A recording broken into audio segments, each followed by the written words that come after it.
இந்த மாதம் முழுவதுமே ஜெபத்தை குறித்து தான் சில காரியங்களை நான் உங்களோடு கூட பகிர்ந்து கொண்டு வருகிறேன்.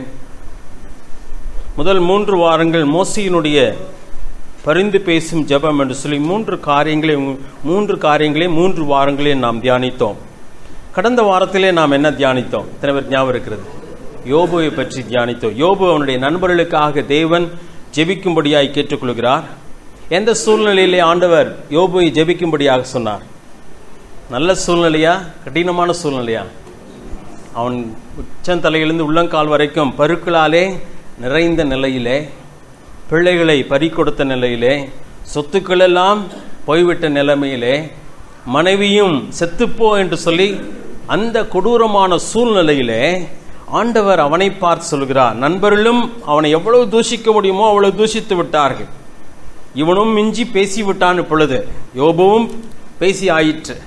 அந்த சூழ்நிலையிலே ஆண்டவர் யோபுனிடத்தில் அநேக கேள்விகளை கேட்டுக்கொண்டிருக்கிறார். இப்பொழுது யோபு சொல்கிறான், என் வாயை பொத்திக் கொள்கிறேன் ஆண்டவரே, நான் இனிமேல் பேச மாட்டேன்னு சொல்கிறான். ஆண்டவர் சொல்கிறார், என்ன பண்ணும்? இப்ப நண்பர்களுக்காக ஜெபம் பண்ணேன்னு சொல்கிறார். ஆண்டவர் தம்முடைய பிள்ளைகளை எதிர்பார்க்கிறார், மற்றவர்களுக்காக ஜெபிக்கும்படியாக எதிர்பார்க்கிறார்.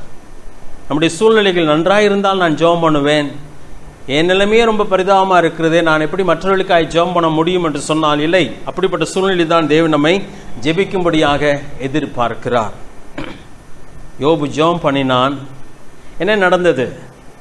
நண்பர்கள் மேல் இருந்த கோபம் நீங்கிற்று. அதோடு அவனுடைய கட்டுகளிலிருந்தும் தேவன் அவனுக்கு விடுதலையை கொடுத்தார். முடிவு என்ன? இரட்டிப்பான ஆசீர்வாதம் தேவன் அவனுக்கு கொடுக்கிறவராக இருக்கிறார். ஒரு வார்த்தையை நான் போன வாரத்தில் உங்களுக்கு எடுத்து காண்பித்தேன். தேவன் யோபுவின் முகத்தை பார்த்தார் என்று சொல்லப்பட்டிருக்கு. யோபுவை பார்க்கிறார். யோபு ஜோமனுவையா என்று சொல்லி பார்ப்பது போல ஆண்டவர் யோபுவின் முகத்தை பார்த்தார் என்று சொல்லி வாசித்தோம். நீங்கள் என்ன ஒரு மாதிரி பார்க்கறத பார்த்தா ஞாபகம் இல்லைன்னு நினைக்கிறேன் இல்லையா? சரி, யோபு புஸ்தகம் எடுத்துக்கலாமா? யோபு 42 யோபு 42 8வது வசனம். அந்த 8வது வசனத்தில் ஆண்டவர் அந்த நண்பரிடத்திலே சொல்லுகிறார். என்ன சொல்லுகிறார்? வாசிக்கிற அந்த வசனத்தை. யோபு 42வது அதிகாரம், சங்கீதத்துக்கு அடுத்த புஸ்தகம். சரியா? மன்னிக்கும், சங்கீதத்துக்கு முந்தின புஸ்தகம். யோபுக்கு அடுத்தது சங்கீதம். சரி, 42ஆம் அதிகாரம் 8வது வசனத்தில் வாசிக்கிறேன்.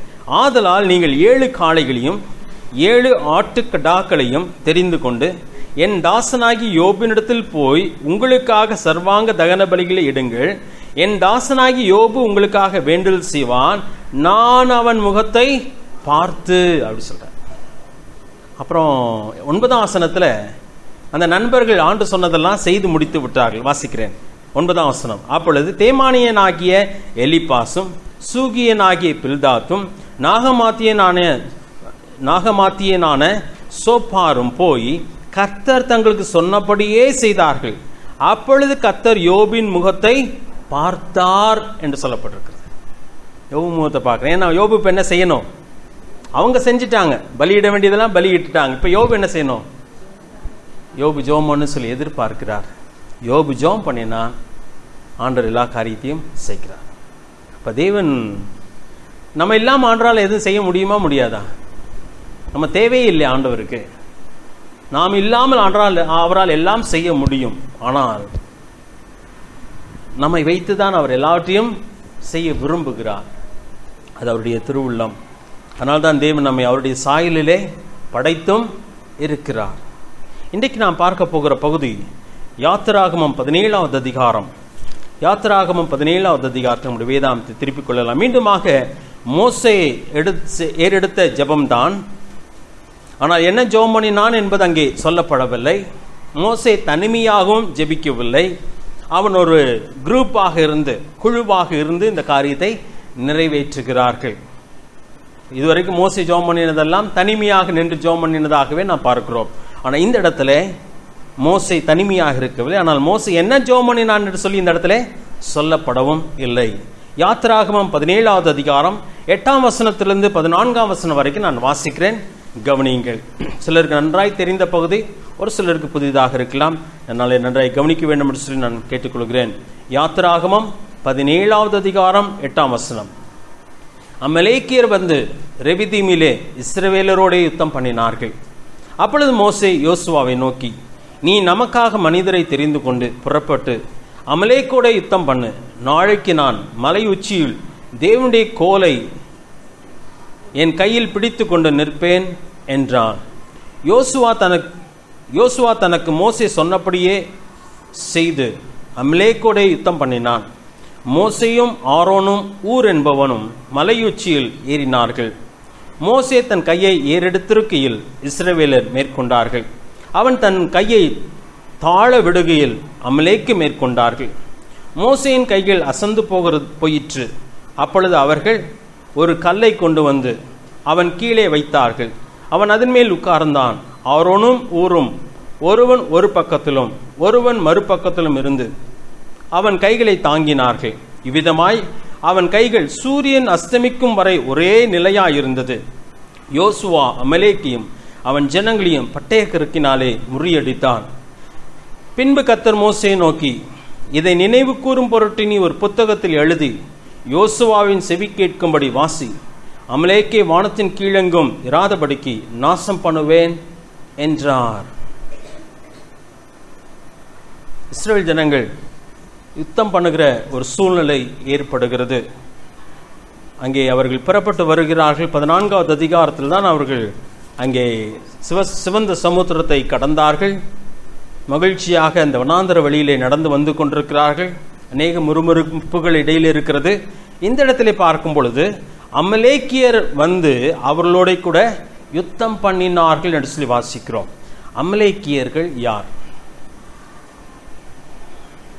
சொல்லுங்க? அமலேக்கியர்கள் யார்? வாசிக்கலாமா? ஒரு பகுதி வசனம் வாசிக்கலாமா? ஆதியாகமம் 36வது அதிகாரம். ஆதியாகமம் 36வது அதிகாரம் 12ஆம் வசனத்தை நான் வாசிக்கிறேன். ஆதியாகமம் 36:12. திம்னாள் ஏசாவின் குமாரனாகிய எலிப்பாசுக்கு மறுமனையாட்டியாயிருந்து எலிப்பாசுக்கு அமலேக்கை பெற்றாள். இவளே ஏசாவின் மனைவியாகிய ஆதாளுடைய புத்திரர் சொல்லப்படும். அப்ப அமலேக்கியர் யார்? ஏசாவின் வம்சம். சரியா? ஏசாவின் வம்சம். ஏசா யார்? சரியா? சிலருக்கு ஒரு அற்பமான கேள்வியா இருக்கலாம், ஆனால் எல்லாருக்கும் தெரிந்திருக்க வேண்டும் இல்லையா? ஏசா யாக்கோபின் சகோதரன், மூத்த அண்ணன். ஈசாக்கின் பிள்ளைகள் தான் இவர்கள். ஆபிரகாமின் பேர பிள்ளைகள் தான் ஏசாவும் யாக்கோவும். யாக்கோபை தேவன் தெரிந்து கொண்டான். ஏசாவுக்கும் சந்ததி ஏற்பட்டது. ஏசாவின் சந்ததியிலே வந்தவர்கள் தான் அமலேக்கியர்கள். அமலேக்கியர்கள் யாரோடு கூட யுத்தம் பண்ணுகிறார்கள்? இஸ்ரவேலோடு கூட யுத்தம் பண்ணுகிறார்கள். அப்படியானால் யாரோடு கூட யுத்தம் பண்ணுகிறார்கள்? சொந்த சகோதரரோடு கூட யுத்தம் பண்ணுகிறார்கள்.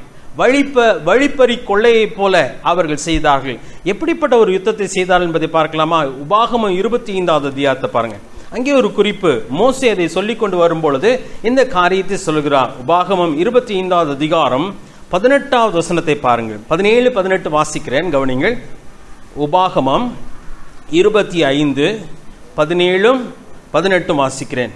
எகிப்திலிருந்து புறப்பட்டு வருகிற வழியிலே அமலேக்கு தேவனுக்கு பயப்படாமல் உனக்கு எதிராக வந்து நீ இளைத்து விடாய்த்திருக்கையில் பின்வருகிற உன் பாளையத்தில் உள்ள பலவீனரை எல்லாம் வெட்டினான் என்பதை நினைத்திரு.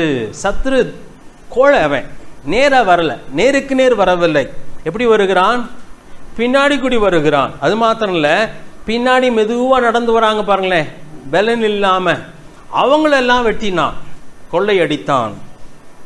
தேவன் அதனால்தான் அவங்கள நிர்மூலமாக்கிடுவேன்னு சொல்லிட்டார். அவங்க பேரே இல்லாதபடிக்கு நான் செய்வேன் என்று சொல்கிறார். பயங்கரமான ஒரு காரியத்தை அமலேக்கு செய்கிறார். யாருக்கு செய்தான் என்று சொன்னால் சொந்த சகோதரனுடைய வம்சத்துக்கு செய்கிறான். அமலேக்கு அதை செய்தபடியினால் தான் ஆண்டவர் அங்கே சொல்கிறார். அந்த யாத்திராகம் 17வது அதிகாரத்துக்கு வந்துடலாமா? அந்த பகுதியில் ஆண்டவர் சொல்கிற ஒரு காரியத்தை கடைசி வசனத்தை வாசிக்கிறேன் பாருங்க. 14ஆம் வசனம் கடைசியில் இருக்கிறது.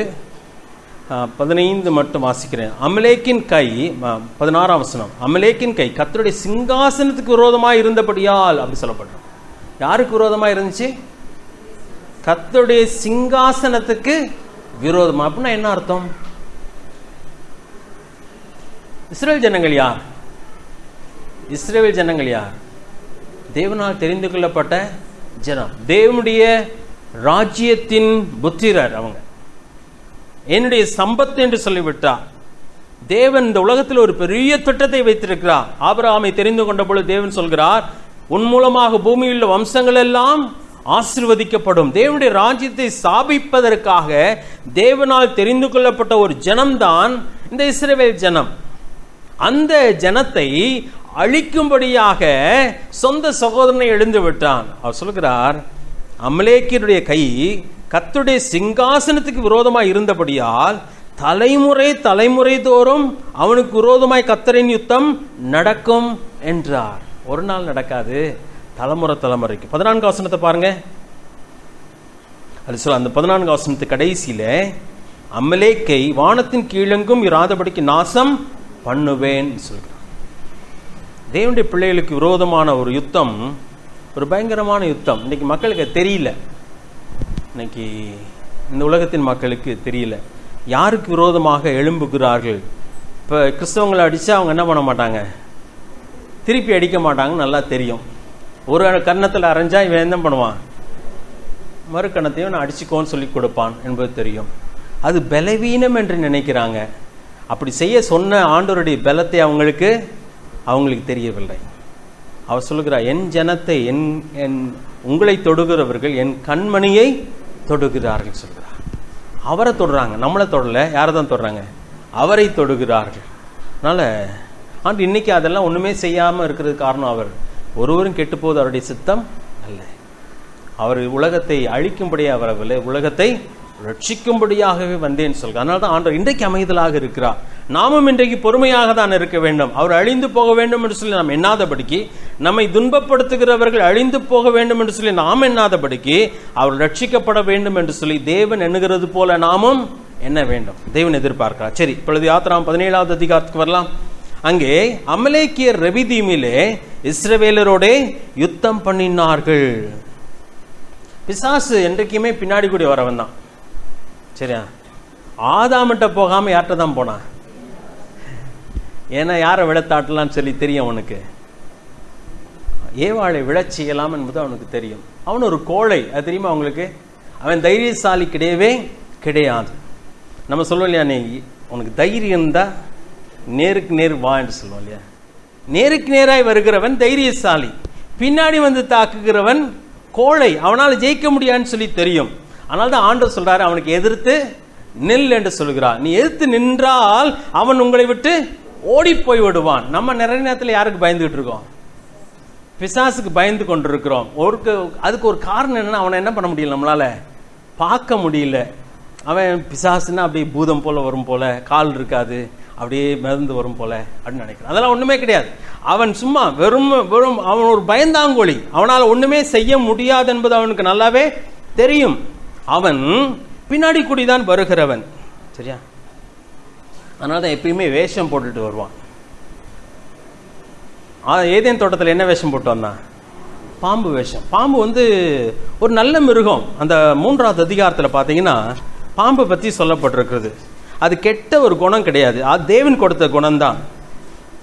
ஆதியாகமம் 3வது அதிகாரத்தில் தேவனாய கர்த்தர் உண்டாக்கின சகல காட்டு ஜீவன்களை பார்க்கலும் சர்ப்பமானது தந்திரமுள்ளதாக இருந்தது என்று சொல்லப்படும்.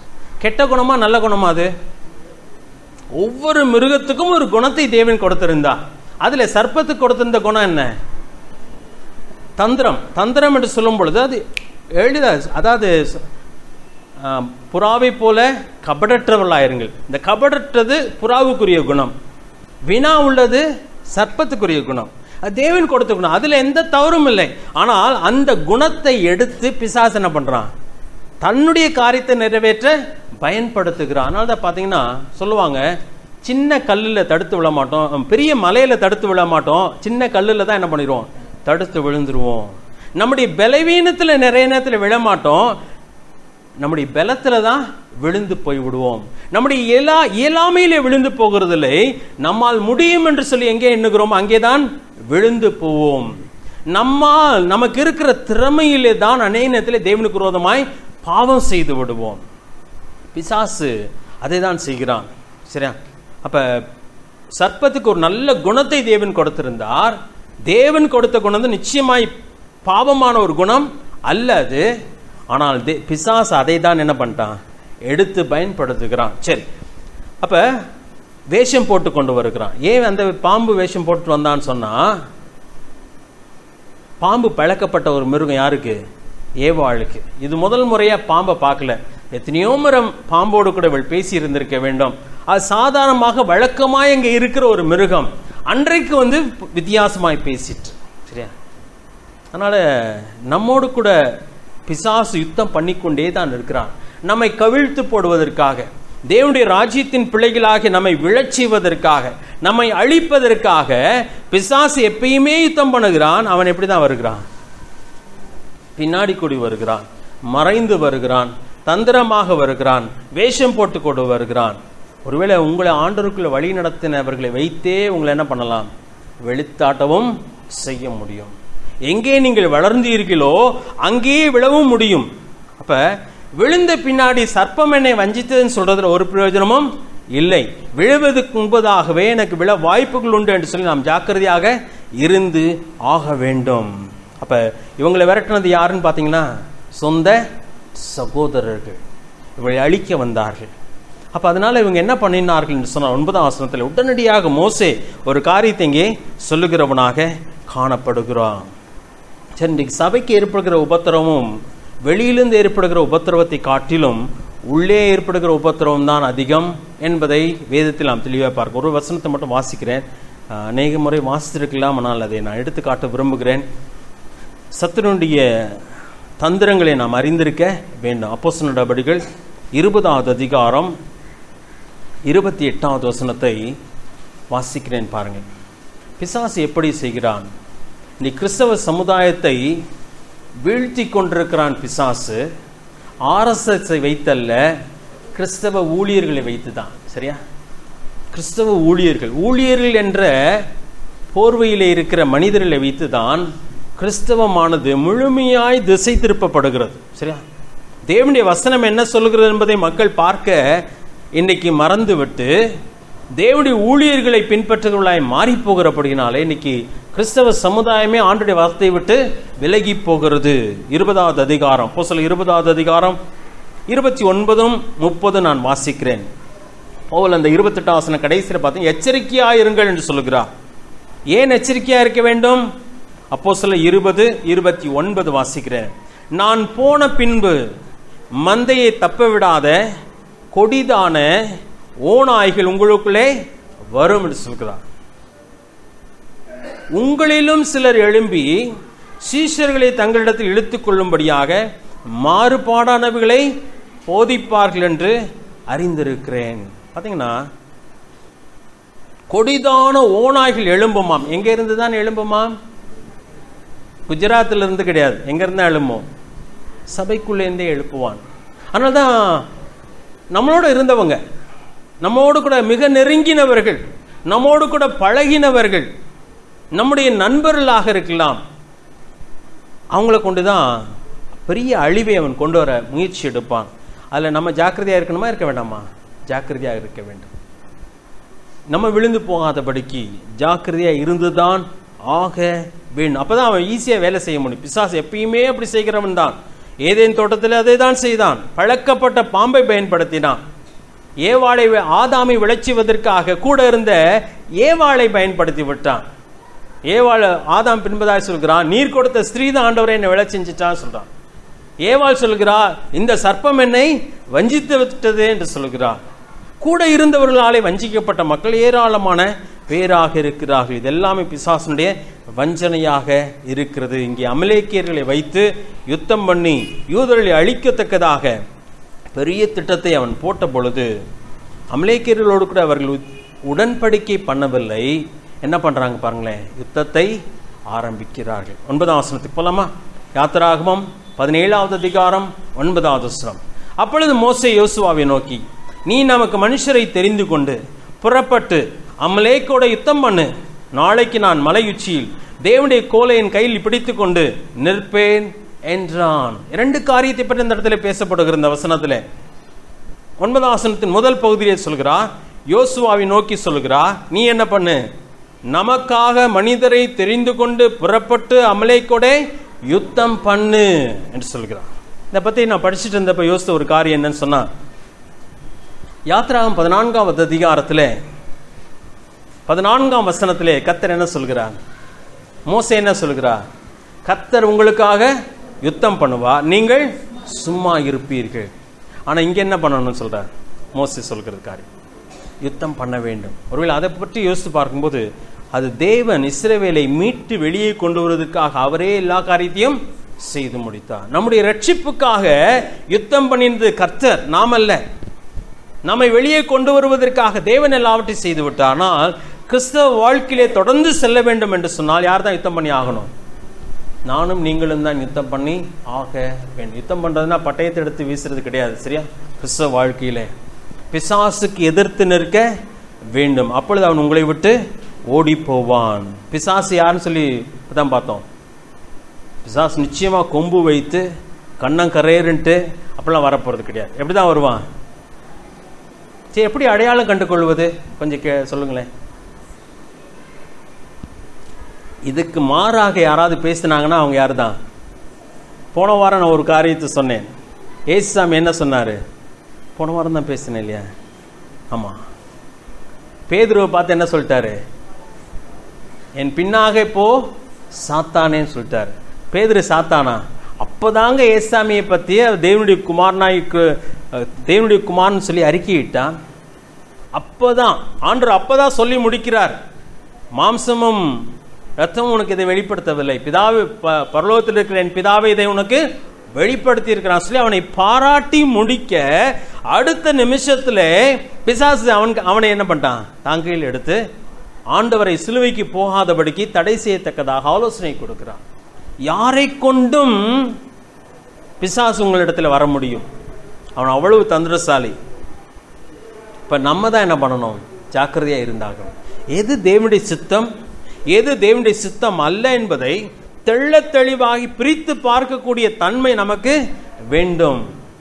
சொந்தக்காரங்க சொல்லிட்டாங்களேன்னு சொன்னா அது பரிதாபமான நிலைமையாய் போய்விடும். ஆனா தேவனுடைய வார்த்தை என்ன சொல்கிறது என்பதை மட்டும்தான் பார்க்க வேண்டும். அதுதான் நம்முடைய நோக்கம். அப்ப அதனால இங்க யுத்தத்தை ஆரம்பிக்கிறாள், சரியா? யுத்தம் பண்ணி தான் ஆக வேண்டும். பவுல் அங்கே தன் வாழ்க்கையை முடிக்கும்போது சொல்கிறார், நல்ல போராட்டத்தை போராடினேன் என்று தான் சொல்கிறான். யுத்தம் நம்முடைய வாழ்க்கையிலே உண்டு. தேவன் அதை எதிர்பார்க்கிறவா, நம்முடைய வாழ்க்கையில் அனுமதித்திருக்கிறவராக இருக்கிறார். அதனால யோசுவா தன்னோடு கூட யுத்தம் பண்ணக்கூடிய சில மனிதரை என்ன பண்ணுகிறான்? தெரிந்து கொள்ளுகிறவராக இருக்கிறார். எபேசியர் 6வது அதிகாரம் எடுத்துக்கொள்ளலாம்.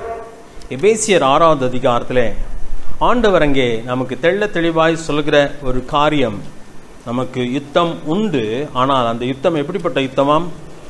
12ஆம் வசனத்தை வாசிக்கிறேன். எபேசியர் 6வது அதிகாரம் 12வது வசனம். ஏனெனில் மாம்சத்தோடும் இரத்தத்தோடும் அல்ல, துரைத்தனங்களோடும் அதிகாரங்களோடும் இப்பிரபஞ்சத்தின் அந்தகார லோகாதிபதிகளோடும் வானமண்டலத்தில் உள்ள பொல்லாத ஆவிகளின் சேனைகளோடும் நமக்கு போராட்டம் உண்டு. தேவனுடைய பாதையிலே நீங்கள் நேராய் நடப்பது என்பது லேசான காரியம் இல்லை. அதனால்தான் யோசுவான்ட்ட ஆண்டவர் சொல்லுகிறார். யோசுவானிடத்தில் சொல்லும் பொழுது, நான் உனக்கு மோசையின் மூலமாய் உனக்கு விதித்த கட்டளைகளை விட்டு நீ வலது இடதுபுறம் விலகாதபடிக்கு ஜாக்கிரதையாயிரு, திடமனதாயிருன்னு சொல்கிறார். இந்த ஃபர்ம் டிசிஷன் வேணும், திடம் மனசு வேணும். நான் இதை விட்டு விலக மாட்டேன் என்ற உறுதி நம்முடைய வாழ்க்கையில வேணும். ஏன் சொன்னா, நீங்க நல்ல தீர்மானம் எடுத்துட்டு வீட்டுக்கு போவீங்க. அதே சூழ்நிலைகளுக்குள்ள போகும் பொழுது உங்களுடைய உறவினர்கள் அல்லது சொந்த வீட்டுக்காரங்க, ஒருவேளை கணவனாக இருக்கலாம், மனைவியாக இருக்கலாம், 2 விரட்டு போட்ட உடனே என்ன ஆகும்? எல்லாமே உடைஞ்சி போயிடும், மாறி போகிறதுக்கு வாய்ப்பு உண்டு. ஆனா நீங்க ஆண்டுடைய சமூகத்தில் தீர்மானம் எடுத்தா அதுல என்ன வேணும்? உறுதி வேண்டும், போராட்டம் இருக்கிறது என்று சொன்னா. இங்க எபேசியர்ல வாசிக்கும் பொழுது ஒருத்தனோட போராட்டமா, நிறைய பேரோட கூட போராட்டமா? இப்பிரபஞ்சத்தின் அந்தகார லோகாதிபதிகளோடும் வான மண்டலத்தில் பொல்லாத ஆவிகளின் சேனைகளோடு நமக்கு போராட்டம் உண்டு. ஒருவன் அல்ல, 2 பேர் அல்ல, பெரிய சேனை நமக்கு எதிராக இருக்கிறது. நாம் நல்ல தீர்மானத்தை ஆண்டவருக்காக எடுக்கும் பொழுது நாம் அதிலே தொடர்ந்து செல்ல முடியாதபடிக்கு அவன் நமக்கு எதிர்த்து நிற்கிறவனாக காணப்படுகிறான். யுத்தம் பண்ணிதான் ஆக வேண்டும். இது கத்தியையும் பட்டயத்தை எடுத்து போடுகிற யுத்தம் அல்ல, ஆவிக்குரிய ஒரு யுத்தமாக காணப்படுகிறது. இன்னைக்கு ஜனங்களை ஆண்டுக்குள்ளாய் கொண்டு வருவதும் அப்படிப்பட்ட ஒரு யுத்தம் தான். சரியா? இன்னைக்கு போதகராக இருப்பதும் சரி, ஆண்டுடைய ஊழியத்தை செய்கிற ஒவ்வொரு மனுஷனும் நீங்கள் போய் சுவிசேஷத்தை தெருக்களில் போய் ஜனங்களோடு கூட பகிர்ந்து கொள்ளும் பொழுதும் அது யுத்தமா சும்மா சாதாரணமான ஒரு காரியமா? பெரிய யுத்தம். நீங்கள் உணர்ந்து செய்கிறீங்களோ செய்யலையோ அது பயங்கரமான ஒரு யுத்தம். யாரோடு கூட யுத்தம் போட்டுட்டு இருக்கீங்க? பிசாசோடு கூட யுத்தம் போடுறீங்க. பிசாசின் கையில் இருக்கிற ஒரு ஆத்மாவை நீங்கள் மீட்க வேண்டும் என்று சொன்னால் அது லேசான காரியம் இல்லை. மோசே அந்த காரியத்தை தான் அந்த இடத்துல செய்கிறான். பிசாசு அமலேக்கியர் மூலமாக இஸ்ரவேலை அழிக்க பார்க்கிறான். இஸ்ரவேலை மீட்டு வழிநடத்தி வருகிற மோசே இஸ்ரவேலை பாதுகாக்க பார்க்கிறான். அங்கே பயங்கரமான யுத்தம் நடக்கிறது. அதோடு கூட சேர்ந்து நிற்கிறது தான் யோசுவா. யோசுவா இடத்துல மோசே சொல்கிறான், நமக்கென்று மனிதர்களை தெரிந்து கொண்டு என்ன பண்ணு, யுத்தம் பண்ணு என்று சொல்கிறான். அது ஒரு பகுதியாக காணப்படுகிறது. இன்றைக்கு ஆத்மாவுக்காக போராடுகிற மக்கள் பிசாசுக்கு விரோதமாக யுத்தம் பண்ணுகிறவர்களாக இருக்கு. நம்முடைய யுத்தம் RSSோட கிடையாது. நம்முடைய யுத்தம் நம்ம எதிர்க்கிற மக்களோடு கிடையாது. ஆனால் நம்முடைய யுத்தம் நம் பிசாசோடுக்கு எதிராக காணப்படுகிற ஒரு யுத்தமாக இருக்கிறது. மோசே என்ன சொல்கிறார் என்பதை பாருங்கள். நாளைக்கு நான் மலையில் தேவனுடைய கோலை என் கையில் பிடித்து கொண்டு நிற்பேன் என்றான். மோசே எதுக்கு அங்க போகிறார்? யோசுவாவை யுத்தம் பண்ண சொல்லிவிட்டார். யோசுவா களத்திலே நிற்கிற, களத்தின் முன்னணியிலே, போர்க்களத்தின் முன்னணியிலே நிற்கிற போர் வீரனாக அவனோடு கூட ஒரு குரூப் நிற்கிறது. ஆனால் இப்பொழுது மோசே சொல்கிறார், நான் நாளைக்கு மலையின் உச்சியிலே தேவனுடைய கோலை என் கையில் எடுத்துக்கொண்டு நிற்பேன் என்று சொல்லுகிறார். மலை உச்சி என்று சொன்னால் ஒருவேளை அந்த இடத்துல சீனாய் மலை இருந்திருக்கலாம், ஏதோ ஒரு ஓரே மலையாக இருந்திருக்கலாம். அந்த இடத்துல என்ன மலை இருந்ததோ மேலே போய் நிற்கிறான். மலை என்று சொன்னாலே நாம் 2 காரியத்தை யோசிக்க முடியும். ஒன்று, அது தேவனுடைய சமூகம். சங்கீதக்காரன் சொல்லும் பொழுது, எனக்கு ஒத்தாசை வரும் பர்வதங்களுக்கு நேராக என் கண்களை ஏறெடுக்கிறேன். தேவனுடைய சமூகம். சீனாய் மலையை பார்க்கும் பொழுது அந்த மலையின் மேலே கர்த்தர் இறங்கினார் என்று சொல்லி வாசிக்கிறோம். அங்கே இருந்துதான் அங்கே மோசையோடு கூட ஜனங்களோடு கூட அவர் பேசுகிறார் என்பதை பார்க்கிறோம். 2வது காரியம் என்னவென்று சொன்னால், அங்கே கீழே வருகிற சம்பவத்தை பார்க்கும் பொழுது மோசே மேலிருந்து எதை பார்த்து கொண்டிருக்கிறான்?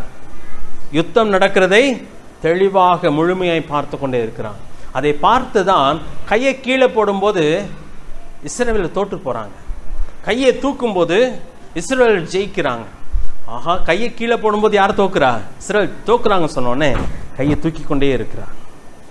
அதுக்கப்புறம் கையை தூக்கி கொண்டிருப்பதுக்கு மற்றவங்க உதவி செய்யறான். அப்ப அவன் அங்கே கையை தூக்கி கொண்டிருக்கிறான், கோலை பிடித்து கொண்டிருக்கிறான். எதை பார்க்கணும்? அப்ப பார்த்தாகணும் இஸ்ரவேல் ஜனங்களை யுத்தத்தை பார்த்து கொண்டே அவன் அங்கே கர்த்தருக்கு நேராக தன் கோலை பிடித்து கொண்டிருக்கிறான். அப்ப 2 காரணம். ஒன்று, தேவனுடைய சமூகத்தில் அவன் மலை உச்சிக்கு போகிறான். 2வதாக நடக்கிற காரியத்தை கண்கூடாய் பார்க்கக்கூடியவனாக இருக்க வேண்டும் என்பதற்கான அவன் அங்கே போகிறவனாக காணப்படுகிறான். சரியா? தேசத்துக்காக ஜெபிக்க வேண்டும் என்று சொன்னால் உங்களுக்கு என்ன தெரியுமா வேணும்? தேசத்தினுடைய நிலைமையை பார்க்கக்கூடிய கண்கள் உங்களுக்கு வேண்டும். சிலர் ஜெபம் பண்ணும்போது நான் அப்படியே என்ஜாய் பண்ணுகிறேன். ஒருவேளை டெல்லியை நீங்கள் பார்த்தது கிடையாது, ஏன் நம்ம பிரதமரை கூட நீங்கள் பார்த்தது கிடையாது. நிறைய இந்த தமிழ்நாட்டை விட்டு நிறைய பேர் வெளியே போனதே கிடையாது என்பது உண்மைதான். ஆனால் இந்த முழு தேசத்துக்காக நம்ம ஜெபம் பண்ணணும்னு சொன்னால் முழு தேசத்தை பற்றி என்ன வேணும்?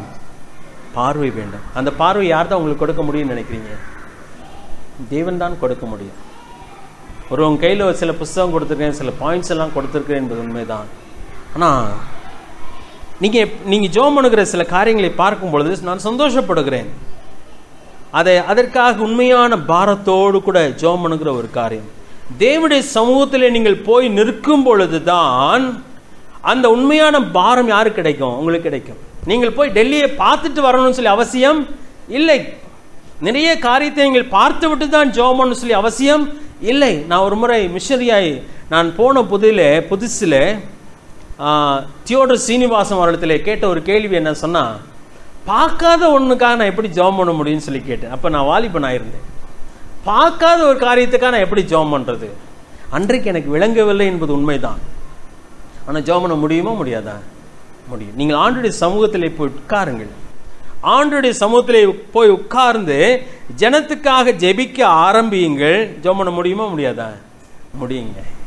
நிறைய நேரத்தில் நம்ம ஜெப கூட்டத்தில் கலந்து கொள்ளாத காரணம் என்ன சொன்னா, நான் என்னத்தை ஜெபம் பண்ணுவேன், எனக்கு என்ன தெரியும் அப்படின்னு சொல்றீங்க. இல்லை, நீங்க ஜெபம் பண்ணி ஆரம்பிங்க. ஜெபம் பண்ண முடியுமா முடியாதா?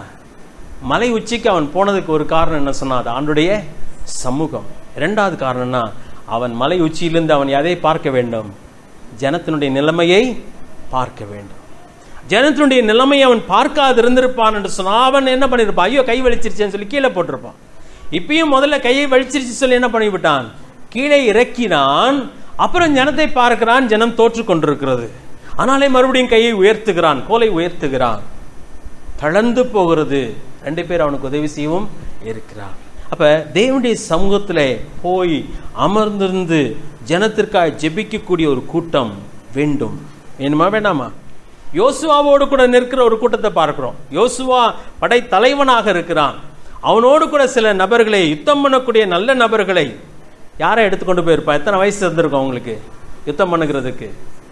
வாலிபர்களா இருந்து 20 வயது, 25 வயது, 30 வயது வாலிபர்களை கொண்டு போயிருப்பான். ஊழியத்துக்கு போறது எந்த வயசு தான் சரியான வயசு? ரிட்டையர்ட் ஆன பின்னாடி நான் ஆண்டுக்காக ஊழியம் செய்யறேன்னு சொன்னீங்கன்னா, இந்த உலகமே உங்களை காரி துப்பிருச்சு, வெளியே போ அப்படின்னு சொல்லி வேண்டான்னு சொல்லிட்டு, அதுக்கப்புறம் நீங்க ஆண்டுக்கு ஊழியம் செய்யறத தப்புன்னு சொல்ல வரல. நீங்க காலத்துல வேஸ்ட் பண்ணிட்டு ஊழியத்துக்கு வர்றது ரொம்ப வேஸ்ட். நீங்க நல்ல வாலிப பிராயத்தில் இருக்கும்போது யாருக்காக செலவழிங்க? ஆண்டுக்காக உங்க முழு பலத்தையும் செலவு செஞ்சிருங்க. அதான் அருமையான ஒரு காரியம். உலகமே 60 வயசு 58 வயசு ஆயிட்டா என்ன பண்ணிடுது? இப்போ அதில் வேற வாலண்டியர் ரிட்டையர்மெண்ட் சொல்லி கொடுத்து சீக்கிரமா வெளியேற்றுது. ஏன்னு சொன்னா, இந்த வயசானவங்களை வச்சிருக்கிறத விட வாலிபுரில் கொண்டு வந்தால் கொஞ்சம் வேலை நல்லா நடக்குமே சொல்லி கம்பெனிஸே நினைக்குது. 58 வர்றதுக்கு முன்னாடியே. சரியா? ஆனால் ஒரு ஏற்கனவே சொல்லியிருக்கேன், ஒருத்தர் என்கிட்ட வந்து சொன்னார், நாங்கள்லாம் ரிட்டையர்ட் ஆன பின்னாடி ஆண்டுக்காக வேலை செய்கிறோம். பெரியவர், அதனால் நான் ஒன்றும் சொல்லாமல் அனுப்பி விட்டுட்டேன். ஏன்னா ரிட்டையர்ட் ஆன பின்னாடி ஊழியம் செய்ய தவறுன்னு சொல்லலை, ஆனால் ரிட்டையர்ட் ஆகிற வரைக்கும் என்ன பண்ணீங்க? அது வரைக்கும் முழுக்க 8 மணி நேரம் 16 மணி நேரம் எங்கே யாருக்கா உழைச்சாச்சு? உலகத்துக்காக உழைச்சாச்சு. வாலிபர்களுக்கு சொல்கிற ஒரு காரியம், அவங்கெல்லாம் கடந்துட்டாங்க. இனிமே வருத்தப்பட்டாலும் ஒன்றும் செய்ய முடியாது. ஆனால் இந்த வயசை முழுக்க ஆண்டுக்காக செலவு செய்யுங்க. மோசேக்கு இப்போ என்ன வயசு இருக்குன்னு நினைக்கிறீங்க? ஆரோனுக்கு என்ன வயசு இருக்குன்னு நினைக்கிறேன்? நான் நினைக்கிறேன் யோசுவாவோட அவர்கள் யாராக இருந்தாங்க? முதியவர்களாக இருந்திருக்கணும். மோசேக்கு மலை மேலே ஏறுறது கஷ்டம் இல்லையா? எப்படி இருந்திருக்கும் நினைக்கிறேன்? நிச்சயமா கஷ்டமா தான் இருந்திருக்கும். யோசுவாவை போல வேகமா ஏற முடியாது. ஆனா எதை விட லேசான வேலை? போய் சண்டை போடுறதை விட லேசான வேலை. மலை மேலே போய் உட்கார்ந்து கையை தூக்கினான். ஆனா அவனால தூக்க முடியல, ரொம்ப நேரம் பிடிக்க முடியல.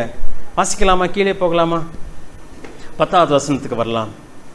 யோசுவா தனக்கு மோசே சொன்னபடி செய்து அமலேக்கோடே யுத்தம் பண்ணினான். மோசேயும் ஆரோனும் ஊர் என்பவனும் மலையுச்சியில் ஏறினார்கள்.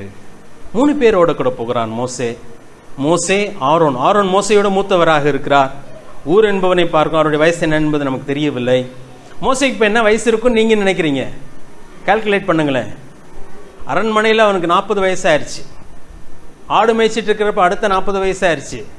அப்ப நிச்சயம் 80க்கு மேல தான் அவருக்கு. இப்ப எத்தனை வயசா இருக்கு? ஒருவேளை ஒரு 5 வருஷம் ஆயிருக்கலாம். எப்படி 85 வயதுக்கு மேலாக இருக்கிற ஒரு மனிதன் அவன். அப்ப ஆரோனுக்கு என்ன வயசு இருக்கும்? நிச்சயம் அதை விட அதிகமாக இருந்திருக்க வேண்டும். ஊர் என்ப மனிதன் நான் நினைக்கிறேன் அவரோடு கூட சேர்ந்து அவருடைய செட்டாக தான் இருந்திருக்க வேண்டும். எல்லாரும் சேர்ந்து மலை உச்சிக்கு போகிறார்கள். தேவனுடைய சமூகத்திலே நிற்கத்தக்கதாக போகிறார்கள். 11ஆம் வசனம் வாசிக்கிறேன். மோசே தன் கையை ஏறெடுத்திருக்கையில் இஸ்ரவேலர் மேற்கொண்டார்கள். அவன் தன் கையை தாழ விடுகையில் அமலேக்கு மேற்கொள்கிறான். இது ஒரு ஆவிக்குரிய யுத்தம் என்பதை காட்டத்தக்கதா தேவன் இதை அழகாக எழுதி கொடுத்திருக்கிறார். ஆவிக்குரிய யுத்தம். ஜனம் மீட்கப்பட வேண்டும் என்று சொன்னால் தேவனுடைய சமூகத்தில் ஜெபம் ஏறெடுக்கப்பட வேண்டும். கோல் என்னது? இந்த இடத்துல என்ன கோல்னு சொல்லப்பட்டிருக்கு பாருங்க. 9ஆம் வசனம் கடைசியில தேவனுடைய கோலை என் கையில் பிடித்து கொண்டு நிற்பேன் என்று சொல்கிறார். சரியா? தேவனுடைய கோல். தேவனுடைய கோலா மோசேயுடைய கோலா? சொல்லுங்களேன். யாத்திராகமம் 4வது அதிகாரத்துக்கு வரலாம். யாத்திராகமம் 4வது அதிகாரத்தில் கரடு முரடான கோலா தான் இருந்திருக்க வேண்டும் அது, இல்லையா? அந்த அந்த காட்டில் வெட்டின வனாந்திரத்தில் வெட்டின ஒரு தடியாக தான் இருந்திருக்க வேண்டும். 4வது அதிகாரம் 17வது வசனத்தை நான் வாசிக்கிறேன் பாருங்க. இந்த கோலையும் உன் கையிலே பிடித்து கொண்டு போ. எந்த கோல்னா மோசேயுடைய கையில ஆடு மேய்க்கிறதுக்காக வைத்து கொண்டு வந்த கோல். ஆண்டு சொல்லுங்க, உன் கையில என்ன இருக்குன்னு சொல்லி கேட்கிறார். உன் கையில என்ன இருக்குன்னு கேட்டோடனே இந்த தடி இருக்குன்னு சொல்ல, அது கீழே போடுன்னு சொல்றார். அது சர்ப்பமாய் மாறுகிறது. அந்த கோலை தான் சொல்கிறான், இந்த கோலை உன் கையில் பிடித்து கொண்டு போ, இதனால் நீ அடையாளங்களை செய்வாய் என்று சொல்கிறார். புதுசாலாம் ஒன்னும் ஆண்டவர் ஒன்றும் செஞ்சு கொடுக்கல. எதுதான் கொடுத்தாரு? உன் கையில் இருக்கிறத வச்சுக்கப்பா, போதும்பான்னு சொல்லிட்டு. அதே காரியத்தை இன்னொரு இடத்துல பார்த்தீங்கன்னா 20ஆம் வசனத்தில் பாருங்க. மோசே தன் மனைவியையும் தன் பிள்ளைகளையும் கழுதையின் மேல் ஏற்றிக்கொண்டு எகிப்து தேசத்துக்கு திரும்பினான். தேவனுடைய கோலையும் மோசே தன் கையிலே பிடித்து கொண்டு போனான். யாருடைய கோலா மாறிடுச்சு? இது தேவனுடைய கோலாக மாறுகிறது. தேவன் அந்த கோலை எடுத்துக்கிறான். இப்ப அமலேக்கியரை ஜெயிக்கும்படியாக மோசே தேவனுடைய கோலை எடுத்துக்கொண்டு தேவனுடைய சமூகத்திற்கு அவன் போகிறவனாக காணப்படுகிறான். ஆண்டு நம்முடைய கையில கொடுத்திருக்கிறது என்ன தெரியுமா? இன்றைக்கு நம்முடைய சத்துருவை ஜெயிக்க, இந்தியாவை ஆண்டருக்கு சொந்தமாக மாற்றுவதற்கு, இந்தியா என்று சொன்னால் நிலத்தை அல்ல, இந்திய ஜனங்களை ஆண்டருக்கு சொந்தமாய் மாற்றுவதற்கு தேவன் நம்ம கொடுத்திருக்கிற ஆயுதம் எது? கோல் எதுதான்? ஜெபம் தாங்க. நாம் அவருடைய சமுத்திரையை காத்திருக்கும் பொழுது தேவன் அதை செய்கிறவராய் நம்முடைய சபையை ஆண்டுக்கு பிரயோஜனமான ஒரு சபையாக மாற்ற வேண்டும் என்று சொன்னால் ஜெபிக்கக்கூடிய மக்கள் நமக்கு தேவை. இதை பற்றி நான் படித்து கொண்டு வந்த பொழுதுதான் நான் அந்த கால்குலேஷன் எடுத்தேன். எவ்வளவு பேர் ஜெபத்துக்கு வந்திருக்கிறாங்கன்னு சொல்லி பார்த்த பொழுது நான் ரொம்ப சந்தோஷப்பட்டேன். பெருமைப்படுவதற்கல்ல, நான் சந்தோஷப்பட்டேன். பரவாயில்லை, இவ்வளவு பேராக இருக்கிறார்களே என்று சொல்லி. மோசே தனிமையாக போகவில்லை. எத்தனை பேரோடு கூட போகிறான்? 3 பேரோடு. யோசுவா தனிமையாக போகவில்லை. எத்தனை பேரோடு கூட போகிறான்? அநேகரோடு கூட யுத்தம் பண்ண போகிறான். இன்னைக்கு நமக்கு தேவை, ஜனங்கள் தேவை. நான் ஒருவன் மட்டும் வந்து ஒன்று செய்ய முடியாது. ஆனால் காலையில் பார்த்தீங்கன்னா ஒரு 4 பேர் தான் வந்திருக்கிறோன்னா எப்படி இருக்கும்? செவ்வாய்க்கிழமை கூட 4 பேர் தான் வருவாங்கன்னு வச்சுக்கோங்களேன் ப்ரேயருக்கு. ஆனால் இந்த அதிகாலை ஜெபத்துக்கு நிறைய பேர் வர்றீங்க. ரொம்ப சந்தோஷமான ஒரு காரியம். நிறைய பேர் எப்படி யோசிச்சிட்டிங்கன்னு சொன்னால் வருஷத்துக்கு ஒரு முறை அதை விசேஷப்படுத்தியிருக்கிறீங்க. ரொம்ப சந்தோஷமான ஒரு காரியம். செயின் ப்ரேயரில் வந்து சில லீவு போட்டுட்டு வந்து இதில் பங்கெடுத்தீங்க. ரொம்ப சந்தோஷமான ஒரு காரியம். இதில் உங்களுக்கு பங்கு இருக்கிறது. தேவன் அதை உங்களிடத்தில் எதிர்பார்க்கிறார். நீங்கள் அதை செய்ய, எனக்காக செய்யலை, சபைக்காக செய்யலை, அது உங்களுடைய பங்கு. நீங்கள் அதை செய்ய வேண்டியது உங்களுடைய கடமையாக இருக்கிறது. அது அவ்வளோ பெரிய சந்தோஷமான ஒரு காரியம். யோசுவாவோடு கூட சிலர் போகிறார்கள், மோசையோடு கூட சிலர் போகிறார்கள். அங்கே அவர்கள் யுத்தம் பண்ணுகிறார்கள். யோசுவாவோடு கூட போய் மோசையோடு கூட போனவர்கள் என்ன பண்ணினார்கள்? ஒரு காரியத்தை தெரிஞ்சுக்கிட்டாங்க. கையை உயர்த்துறப்ப மேற்கொள்றாங்க இஸ்ரவேல் ஜனங்கள், கையை கீழே விடுறப்ப அமலேக்கியர்கள் மேற்கொள்றாங்க. இது தெரிஞ்ச உடனே 12ஆம் வசனத்துல மோசேயினுடைய கைகள் அசந்து போயிற்றுன்னு சொல்லி வாசிக்கிறோம் 12ல். அப்பொழுது அவர்கள் ஒரு கல்லை கொண்டு வந்து அவன் கீழே வைத்தார்கள். அவன் அதன் மேல் உட்கார்ந்தான். ஆரோனும் ஊரும் ஒருவன் ஒரு பக்கத்திலும் ஒருவன் மறுபக்கத்திலும் இருந்து அவன் கைகளை தாங்கினார்கள். இவ்விதமாய் அவன் கைகள் சூரியன் அஸ்தமிக்கும் வரைக்கும் ஒரே நிலையாய் இருந்தது. சப்போர்ட் பண்றாங்க.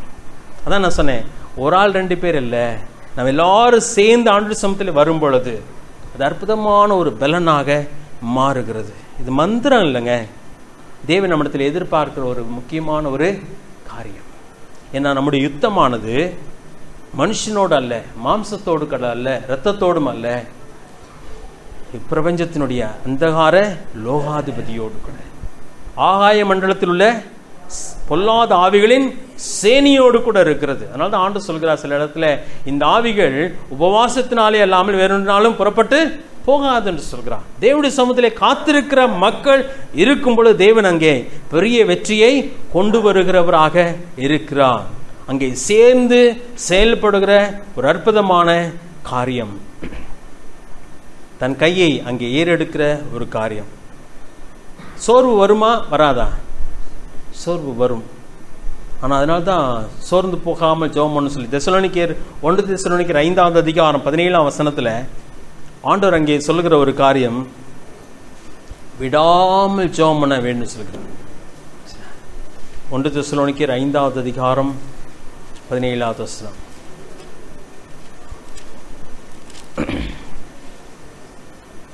ஒன்று தெசலோனிக்கேயர் 5வது அதிகாரம் 17ஆம் வசனம்.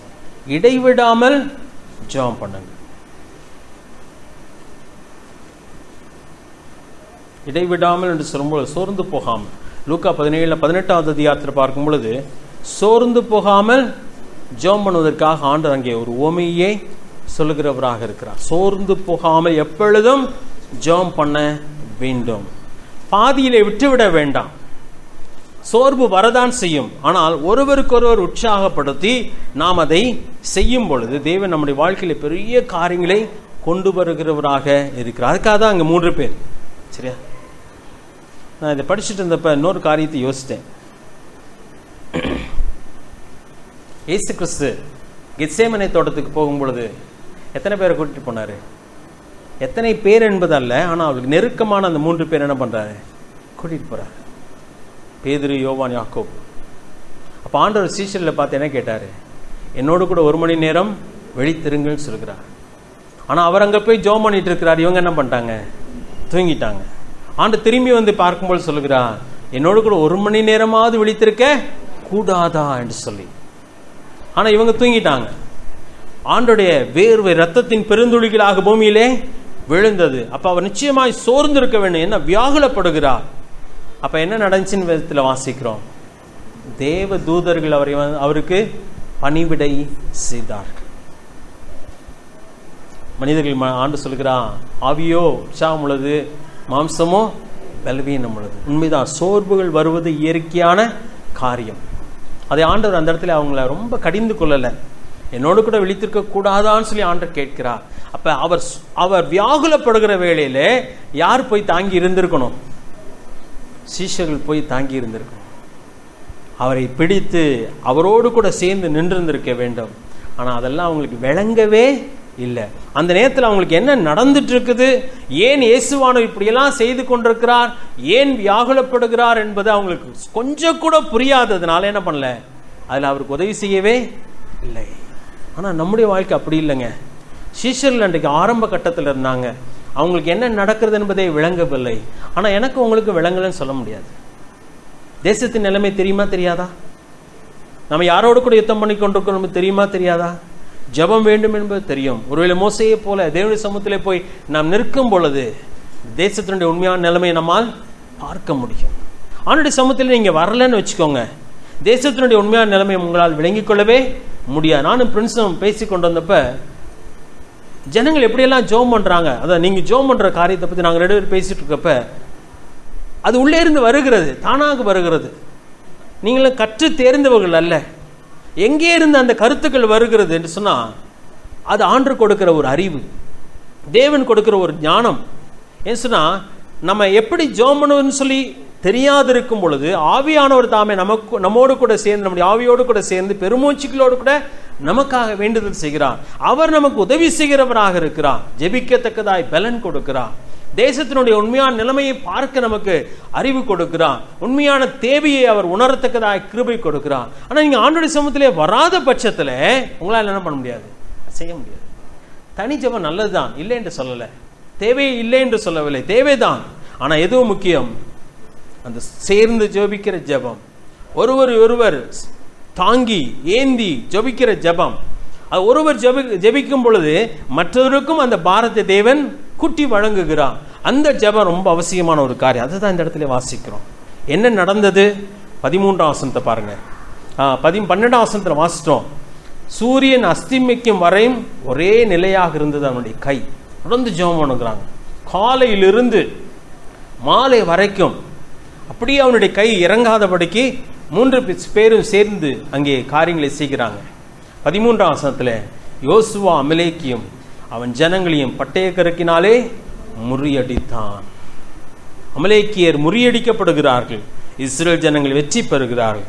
இது காரணம் யார் சொல்லுங்களேன் கொஞ்சம். இது காரணம் யார்?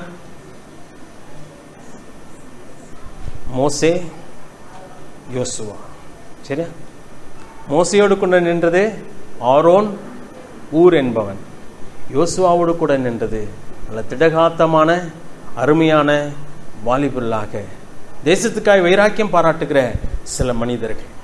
சிலர் எங்க தான் இருந்திருப்பாங்க, அங்க யுத்தம் நடந்துட்டு இருக்கும், இங்க ஏதாவது கறி சமைச்சு சாப்பிச்சுட்டு இருந்த ஆட்கள் கூட இருந்திருக்கலாம். சரியா? மறுக்க முடியாது. நான் நீங்கள் எங்கே இருக்கிறோம் அதை குறித்து தான் யோசிச்சுட்டு முடிக்க வேண்டும் சொல்லுவாங்க. நானும் நீங்கள் எங்கே இருக்கிறோம்? தேசம் அழிந்து கொண்டிருக்கிறது. சிலர் போராடி கொண்டிருக்கிறார்கள், ஜெபத்தின் மூலமாய் போராடி கொண்டிருக்கிறார்கள். சிலர் களத்திலே போராடி கொண்டிருக்கிறார்கள், யுத்தம் பண்ணி கொண்டிருக்கிறார்கள். தங்கள் ஜீவனை பணைய வைத்து தான் அதை செய்து கொண்டிருக்கிறார்கள். தங்கள் கையை கூட உயர்த்த முடியவில்லை, தளர்ந்து போயிற்று. ஆனாலும் கூட அதை மாலை வரைக்கும் தளர்த்திவிடக் கூடாது என்பதற்காக பிடித்து கொண்டு நின்று கொண்டிருக்கிறார்கள். ஆனால் சிலரோ அதை பற்றி கொஞ்சம் கூட உணர்வற்றவர்களாக என்னமோ செய்து கொண்டிருக்கிறார். நம்முடைய வாழ்க்கையில் எப்படி இருக்கிறோம்? இன்னொரு கூட்டத்தை பற்றி யோசித்தேன். ஐயா, இந்த அமலேக்கியர் யார் என்பதையும் பார்த்தோம். சொந்த சகோதரர்கள் இஸ்ரவேலை அழிக்கும்படியாக வந்துவிட்டால், இவர்கள் எகிப்தியர்கள் அல்ல, கானானியர்கள் அல்ல, இஸ்ரவேலை அழிக்க வந்தவர்கள். ஆனால் சொந்த சகோதரர்கள் இஸ்ரவேலை அழிக்கும்படியாக வந்து விட்டார்கள். எந்த கூட்டத்தில் இருக்கிறோம்? மோசேயை போல தலைவனாக நின்று ஜெபிக்கிறதிலே அநேகரை வழிநடத்தி கொண்டிருக்கிறோமா? யோசுவாவை போல களத்திலே நிற்கத்தக்கதாக அநேகரை வழிநடத்தி கொண்டிருக்கிறோமா? அல்லது யோசுவாவின் பின்னதாக போன வாலிபர்களை போல இருக்கிறோமா? மோசையின் பின்னதாக போன ஆரோனை போல ஊரை போல இருக்கிறோமா? அல்லது அமலேக்கியர்களை போல இருக்கிறோமா? கபலீனமாய் நிற்கிற சில இஸ்ரவேலர்களை போல இருக்கிறோமா? அப்படி வாழ்க்கை குறித்து யோசிச்சு பார்க்கலாம். நான் அடிக்கடி யோசிக்கிற ஒரு காரியம், அப்படி வாழ்க்கை ஒன்று தான். சென்த்தில் போன வாரத்தில் இங்கே ஒரு அருமையான சகோதரன் தற்கொலை பண்ணி கொண்டார். அந்த ஜீவன் திருப்பி கிடைக்குமாங்க? விசுவாசியாக இருக்கிற நானும் நீங்களும் மரணத்தை பற்றி யோசிக்கவே கூடாது. தேவனிடத்தில் போவோம். ஒரு நாள் தேவன் நம்மை அழைக்க போகிறார். அப்பொழுது நாம் சந்தோஷமாய் போக போகிறோம். அதுக்கப்புறம் துக்கம் இல்லை, கண்ணீர் இல்லை, கவலை இல்லை. ஆனால் இந்த ஜீவன் விலையேற பெற்ற ஒன்று. இந்த ஜீவன் விலையேற பெற்ற ஒன்று. அது மறுபடியும் நம்ம கிடைக்க போறதே கிடையாது. ஒரு முறை நம்மை விட்டு வெளியே போய்விடும் என்று சொன்னால், நீங்கள் மீண்டுமாக ஆண்டிற்காக உழைக்க வேண்டும் என்று சொல்லி ஆசைப்பட்டாலும் அது உங்களுக்கு திருப்பி உங்கள் கையில கொடுக்கப்பட போகிறதில்லை. ஒரே ஒரு முறை தான் அந்த வாய்ப்பு உங்கள் கையில கொடுக்கப்பட போகிறது. அந்த வாய்ப்பை யாருக்காக செலவழிப்போம்? ஆண்டவருக்காக. வயசானவங்களை சோர்வடைய பண்ணல. மோசே யார் தான்? வயசானவங்க தான். சரியா? உங்களுக்கு ஏராளமான பங்கு இருக்கிறது. ராத்திரி தூக்கம் வரலையா? நிறைய பேருக்காக ஜெபம் பண்ண வேண்டியது இருக்குது. நிறைய காரியங்கள் செய்ய வேண்டி இருக்கிறது. நீங்கள் குழுவாக சேர்ந்து ஜெபம் பண்ண முடியும். நீங்கள் சேர்ந்து சில காரியங்களை செய்ய முடியும். மோசையை போல ஒரு தலைவன் இருக்கலாம், நீங்கள் அவங்களோடு கூட சேர்ந்து நிற்கலாம். அல்லது நீங்களே ஒரு மோசையை போல ஒரு தலைவனாக மாற முடியும். வாலிபனாக இருக்கிறீங்களா? என்ன செஞ்சிட்டு இருக்கீங்க? மாலை நேரத்தில் அது இந்த ஒரு மாதத்தில் நீங்கள் என்ன பண்ணி கொண்டிருக்கிறீர்கள்? ஒரு யோசுவாவை போல் ஒரு தலைவனாக இருக்கிறீர்களா? அது யோசுவாவோடு கூட நிற்கிற ஒரு நல்ல வாலிபனாக நிற்கிறீர்களா? தேவன் நம்மிடத்தில் எதிர்பார்க்கிறார் இந்த ஒரே ஒரு வாழ்க்கை. அநேகருக்கு இந்த வெளிச்சம் இல்லை, நமக்கு அந்த வெளிச்சத்தை தேவன் கொடுத்திருக்கிறார். நாம் என்ன செய்கிறோம் என்பதை புரிந்து அறிந்து இந்த ஒரே ஒரு வாழ்க்கையை முழுமையாய் செலவு செய்துவிட்டு, ஆண்டருக்காக செலவு செய்து முடித்துவிட்டு கடந்து போவோம். பவுல் சொல்லும்போது சொல்கிறார், நான் செலவு பண்ணப்படவும் விரும்புகிறேன். கடைசியாக சொல்லும் பொழுது பானபலியாக நான் வார்க்கப்பட்டு போகிறேன் என்று சொல்கிறார். அப்படியே பானபலியாய் ஊற்றப்படுகிறேன், வார்க்கப்படுகிறேன் சொல்கிறார். நம்முடைய வாழ்க்கை எதற்காய் செலவு செய்யப்படுகிறது? கோடி கோடியாய் நீங்கள் இந்த பூமியிலே சேர்த்து வைத்தாலும் அது ஒரு பொழுது உங்களோடு கூட வரப்போகிறதில்லை. உங்களுக்கு எந்த பலனையும் ஏற்படுத்த போகிறதும் இல்லை. ஆண்டவருக்காய் நீங்கள் சேர்த்து வைக்கிற காரியம், ஆண்டவருக்காய் நீங்கள் உழைக்கிற உழைப்பு, அது ஒரு பொழுதும் அழிந்து போக போகிறதில்லை. நான் செய்கிற வேலையை தான் நீங்கள் செய்ய வேண்டும் என்று சொல்லி அவசியம் இல்லை. தேவன் உங்களை என்னவாக அழைத்திருக்கிறார்? யோசுவாவை அழைத்திருக்கிறாரா, அல்லது யோசுவாவின் பின்னதாக போகிற வாலிபனாக அழைத்திருக்கிறாரா? மோசையாக உங்களை அழைத்திருக்கிறாரா, மோசையோடு கூட நிற்கக்கூடிய ஆரோனாக உங்களை அழைத்திருக்கிறாரா? என்னவாக அழைத்திருக்கிறார் என்பதை யோசித்து உங்கள் வாழ்க்கையை சரியாக செலவு செய்ய வேண்டும். இந்த பகுதியிலே பார்க்கும் பொழுது மோசையும் ஆரோனும் ஊரும் அங்கே தேவனுடைய கோலை உயர்த்தி பிடித்து கொண்டு காலையிலிருந்து மாலை வரைக்கும் சூரியன் அஸ்தமிக்கும் வரைக்கும் ஒரே நிலையாக நின்றார்கள். அங்கே யோசுவா அமலேக்கியும் அவன் ஜனங்களையும் பட்டயக்கருக்கினாலே முறியடித்தான். வெற்றி அங்கே கொண்டு வந்து சேர்க்கப்படுகிறது. மாதத்திலே நீங்கள் ஜெபித்த ஜெபத்தினாலே என்ன விளைவு வரப்போகிறது என்பது நமக்கு தெரியாது. ஆனால் கூட நிச்சயமாக அதிலே பலன் உண்டு. தேவன் அதை பெரிய காரியங்களை செய்ய போகிறார். நம்முடைய நாட்களே நாம் கணக்கு பார்த்து செலவு செய்வோம். தேவன் தாம் இந்த வார்த்தைகளை ஆசீர்வதிப்பாராக. தலைகளை தாழ்த்தலாம், ஜெப செய்வோம். ஒரு நிமிஷம் நம்முடைய தலைகளை தாழ்த்தி இருக்கலாம், கண்களை மூடி இருக்கலாம். எங்களை நேசிக்க நல்ல ஆண்டவரே, நிற்பதமான வேலைக்காக நினைச்சிருக்கிறோம். மோசே வயதானவன், யோசுவாவோ வாலிபன். கர்த்தாவே, இரு கூட்டத்தாரை நீர் பயன்படுத்துகிறீர். உம்முடைய ஜனத்தை மீட்டுக் கொள்ளும்படியாக, உம்முடைய ஜனத்துக்காய் போராடும்படியாக நீர் அவர்களை பயன்படுத்தினீர். யோசுவா தன்னை போன்ற வாலிபர்களை, பலசாலிகளை திரட்டி கொண்டு சத்ருவோடு கூட போராடுகிற களத்திலே நிற்கிற ஒரு மனிதனாய் மாறினார். மோசையோ ஆண்டவரே, தன்னோடு கூட நிற்கக்கூடிய 2 பேரை எடுத்துக்கொண்டு உம்முடைய சமூகத்திலே கடந்து வந்து உம்முடைய கோலை உயர்த்தி பிடிக்கிற ஒரு மனிதனாய் காணப்பட்டார். இருவருக்கும் அது கடினமாக தான் இருந்தது. ஆனால் காலை முதற்கொண்டு மாலை வரைக்கும் அதை செய்து முடித்தார்கள், வெற்றியை பெற்றார்கள். ஆண்டவரே, நாங்களும் கூட எங்கள் வாழ்க்கையிலே ஏதோ ஒரு நாள் செய்துவிட்டு கடந்து போகிறவர்களா இல்லாமல், ஆண்டவரே, உம்முடைய சமூகத்திலே நாங்கள் செய்ய வேண்டிய பணியை ஆரம்பம் முதல் கடைசி மட்டும் செய்து முடிக்கக்கூடிய ஒரு கிருபை எங்களுக்கு தாரும். தேவனுடைய மக்களை ஒவ்வொருவரையும் தாமே ஆசீர்வதியும். கர்த்தாவே, நீர் எங்களுக்கு கொடுத்துக்கிற அந்த நல்ல வாய்ப்பை பாரமாக எண்ணுகிறவர்களா இல்லாமல் ஸ்லாக்கியமாக எண்ணி கர்த்தாவே இந்த பணியை செய்யக்கூடிய கிருபையை தாரும். தேசத்துக்காக ஜெபிக்கிற மக்களாக, சபைக்காக ஜெபிக்கிற மக்களாக, ஆண்டவரை இன்னும் ரட்சிக்கப்பட வேண்டிய மக்களுக்காக ஜெபிக்கவும், ரட்சிக்கப்பட்டவர்களுக்காக ஜெபிக்கவும் தக்கதான கிருபையை தாரும். உடைய நாமத்தை மகிமைப்படுத்தும், ஆசீர்வதியும். தேவனுடைய பிள்ளைகள் ஒவ்வொருவரையும் பேர் பேராக ஆசீர்வதியும். எங்கள் வாழ்க்கையை வீணாக்கினோம் என்று சொல்லி பின்னதாக சொல்லுவா இல்லாமல், பவுலை போல நல்ல போராட்டத்தை போராடினேன், ஓட்டத்தை முடித்தேன், விசுவாசத்தை காத்துக்கொண்டேன் என்று சொல்கிற ஒரு மனுஷனாய் கடந்து போக கிருபை தாரும். ஆசீர்வதியும், பலப்படுத்தும். உடைய நாமத்தை மகிமைப்படுத்தும். எல்லாவற்றையும் மீட்பு ரட்சகருமாகிய இயேசு கிறிஸ்துவின் நாமத்தில் கேட்கும் நல்ல பிதாவே, ஆமென். நம்முடைய கர்த்தராகிய இயேசு கிறிஸ்துவினுடைய கிருபையும், பிதாவாகிய தேவனுடைய அன்பும், பரிசுத்த ஆவியானவருடைய ஐக்கியமும் நம் அனைவரோடும் இன்றும் என்னிடைக்கு இருப்பதாக. ஆமென். என் ஆத்துமாவே கர்த்தரை ஸ்தோத்திரி, என் முழுமே பரிசுத்த நாமத்தை ஸ்தோத்திரி. என் ஆத்துமாவே கர்த்தரை ஸ்தோத்திரி, அவர் செய்த சகல உபகாரங்களையும் மறவாதே. ஆமென்.